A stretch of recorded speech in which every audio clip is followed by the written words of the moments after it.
ఈరోజు కొంత సమయం కింద అంటే 3 గంటల క్రితం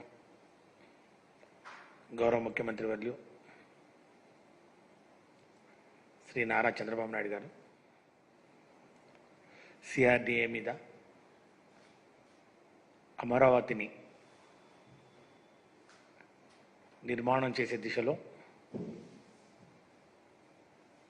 వారి యొక్క విధానం చెప్తామని, ఇప్పటి వరకు సిఆర్డీఏ పరిధిలో ఏం జరిగింది, ఎక్కడ ఉంది అనే దాని మీద ఒక శ్వేతపత్రం విడుదల చేస్తామని చెప్పి ఒక ప్రజెంటేషన్ ఇవ్వడం జరిగింది. ఆ ప్రజెంటేషన్ నేను కూడా చూడడం జరిగింది. అది శ్వేతపత్రం అని చెప్పేదానికన్నా పచ్చపత్రం లేకపోతే